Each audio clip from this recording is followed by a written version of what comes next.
activity for May 2012. This is a nursery rhyme recital, and we're going to have 1, 2, 3, 4, 5, 6, 7 recitals of nursery rhymes. They should be using good cadence and good intonation, and give us some information about the nursery rhyme. The first person up is going to be Mr. Hammond. Okay, I chose Murray Had a Little Lamb. The reason I chose this one is it's one of the most complicated ones to recite, because the fourth and fifth line in, it tries to get you out of the rhythm, and you have to bring it back by improvisation to keep within the rhythm. Should you wish to follow this along with me, I'll post a link in local chat. This is from the Nursery Rhymes monthly note card. Okay, Murray had a little lamb. Here we go. Murray had a little lamb, its fleece was white as snow, and everywhere that Murray went, the lamb was sure to go. It followed her to school one day, which was against the rule. It made the children laugh and play to see a lamb at school. And so the teacher turned it out, but still it lingered near, and waited patiently about till Murray did appear. Why does the lamb love Murray so? The eager children cry. Why, Murray loves the lamb, you know, the teacher did reply. The end. All right, great. Our next nursery rhyme recitalist, is that a word? Is going to be Zen. Zen, you can take over the show. Go for it. As I was saying, this title of this nursery rhyme jumped out at me because I used to chant this rhyme as a small child living in Belfast, in the north of Ireland, maybe over 50 years ago, and I got quite interested in those. It's actually a skipping rhyme. You had two people using a skipping rope, and you jumped in and out of the rope in time to the rhyme. So this is why I wanted to sing it, because it's kind of it's very hard actually not to not to chant it some way. Anyway, I'll just say it. The big ship sails on the alley alley o, the alley alley o, the alley alley o. Oh, the big ship sails on the alley alley o, on the last day of September. The captain said, "It will never, never do, never, never do, never, never do." The captain said, "It will never, never do," on the last day of September. The big ship sank to the bottom of the sea, the bottom of the sea, the bottom of the sea. The big ship sank to the bottom of the sea on the last day of September. We all dip our heads in the deep blue sea, the deep blue sea, the deep blue sea. We all dip our heads in the deep blue sea on the last day of September. Apparently the origin of this was from children using skipping rhymes near the Manchester Ship Canal. But I also wondered, did it relate to the Titanic, the sinking of the Titanic, which was a boat which was built in my hometown of Belfast? I just wondered, could I just chant one round, one verse as singing? Please do. Okay, I'll sing the first line. The big ship sails on the alley alley o, the alley alley o, the alley alley o. Oh, the big ship sails on the alley alley o, on the last day of September.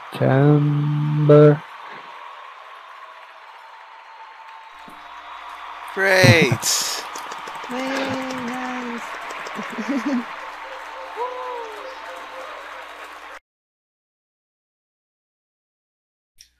Okay, great. The next person to present their nursery rhyme is going to be Laura from Poland. So, here we go. Twinkle, twinkle, little star, originally text of a star by Jane Taylor. Twinkle, twinkle, little star, how I wonder what you are, up above the world so high, like a diamond in the sky. When the blazing sun is gone, when he nothing shine upon, then you show your little light, twinkle, twinkle all the night. When the travel in the dark thanks you for your tiny spark. He could not see which way to go if you did not twinkle so. In the dark blue sky you keep, and often from my curtain peep, for you never shut your eye till the sun is in the sky. As your bright and tiny spark lights the travel in the dark, thought I know not what you are, twinkle, twinkle, little star.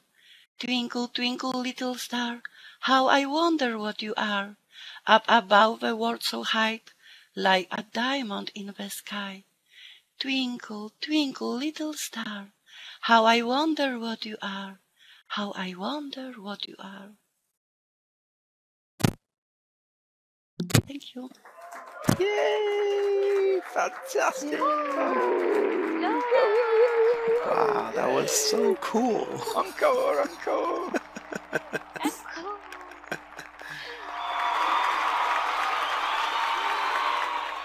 Go. Bow wow, says the dog. Bow wow, says the dog. Mew mew, says the cat. Growl growl goes the hawk, and squeak goes the rat. Too-hoo, says the owl. Caw caw, says the crow. Quack quack, says the dog. And what the cock says you know. Thank you. Yay! Woo!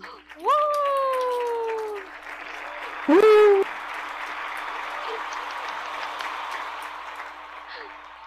Thank you.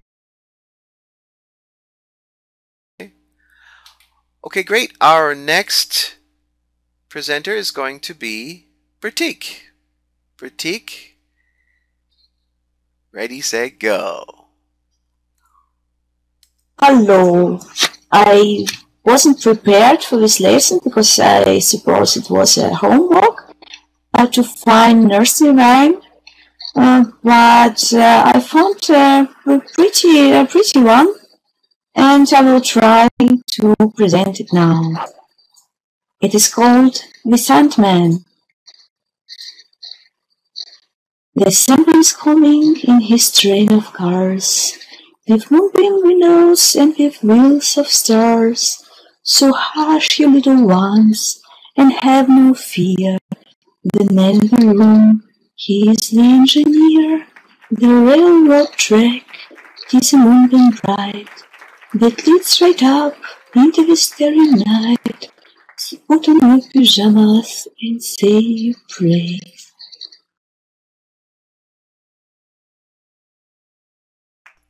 Woohoo!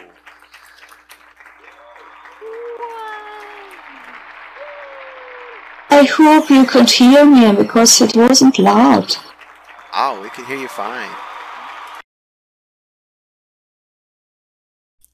All right, our next presenter for our nursery rhyme time here is going to be Serena. Serena, ready, set, go.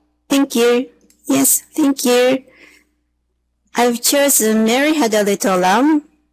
What a coincidence. Same as Mr. Hammond. This is one of the famous nursery rhymes.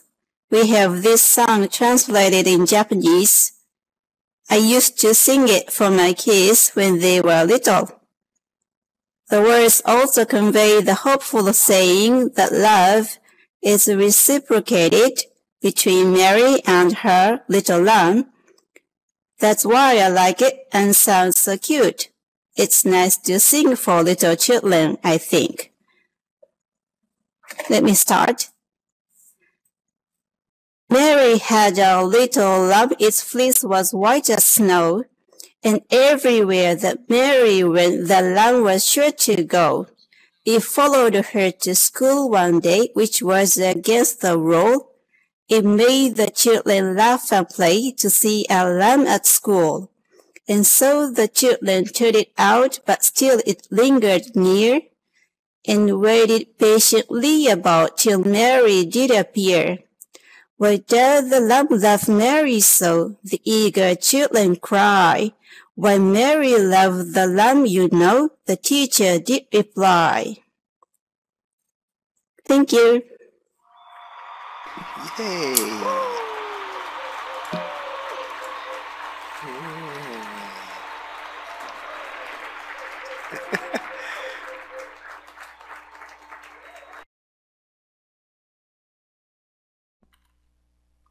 Dory Sweetwater. Thank you. Thank you, Professor.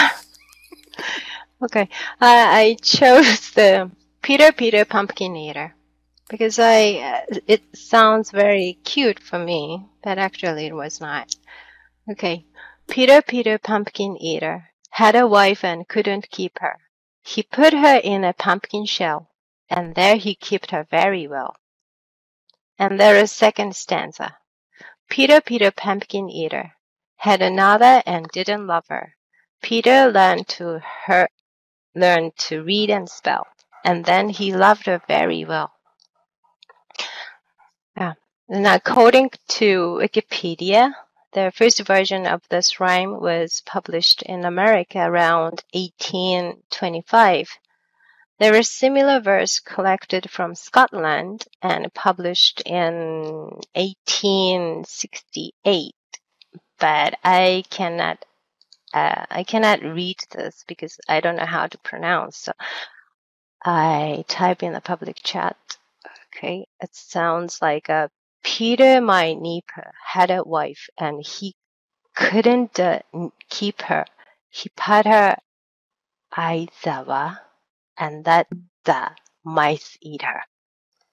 Okay, like that. Although Peter Pumpkin Eater was published earlier than that, Peter Pumpkin Eater is Okay, our last presenter is going to be Misty Slade, and she is going to sit here or stand here. Hold on a second, we'll catch her. Whenever you're ready, Misty Slade, go for it. Okay, I'm going to read a very, very short nursery rhyme called Ring Around the Rosie. There are only 4 lines, and why I chose this one, well, I was looking for which one to read, and then I came across this one. I remember this, another version of the same rhyme as Ringa Ringa Roses, which I learned when I was playing a CD, nursery rhyme CD for my son when he was very small. And it was different, so I got interested in, and I never understood the lyrics. I never understood the meaning, so I looked up a little bit, and I found that, well, the title, Red Around the Rosie. Rosie is like on their faces or on their skin, there comes the red rash of the ring shape, and they say, some literature says that this poem, this song, was made around the time or after the time of the plague that happened several hundred years ago in Europe, probably for how it happened or how it was, and it was just telling the story of the plague, how people suffered. But there are other people who have been studying this poem as well, and they say it has nothing to do with the plague. So they say it's one of the rare cases that we are still not sure how this song started. So here I go. Ring around the rosy, a pocket full of posies. Ashes, ashes, we all fall down. The ring around the rosy is of course, as I said, the little round spot on your face and around your face, many of them, I'm sure, and a pocket full of posies. Posies are like a sachet of flower or scent that they carried because they believed that good smell will ward off those plague or illness. And also the ashes, probably because they say they cremated the dead bodies when they died from the plague. And we all fall down, so it sounds like a very gruesome or like sad song. And then the rather more recent version of the song that is almost also popular is Ringa, ringa roses, a pocket full of posies, a tissue, we all fall down. The beginning is Ringa, ringa roses, and pocket full of posies is the same. A tissue is like sneezing, and they say it's also the condition of the illness. They sneeze a lot, and then they all fall down. So it still sounds like a sad story, but when children sing as a nursery rhyme, I think it's not that sad, and they're trying to make something cuter out of the song, and we just don't know what is the truth of this story.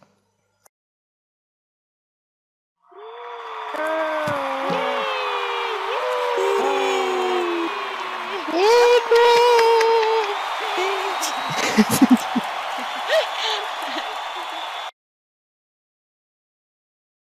Okay. Thank you. Thank you.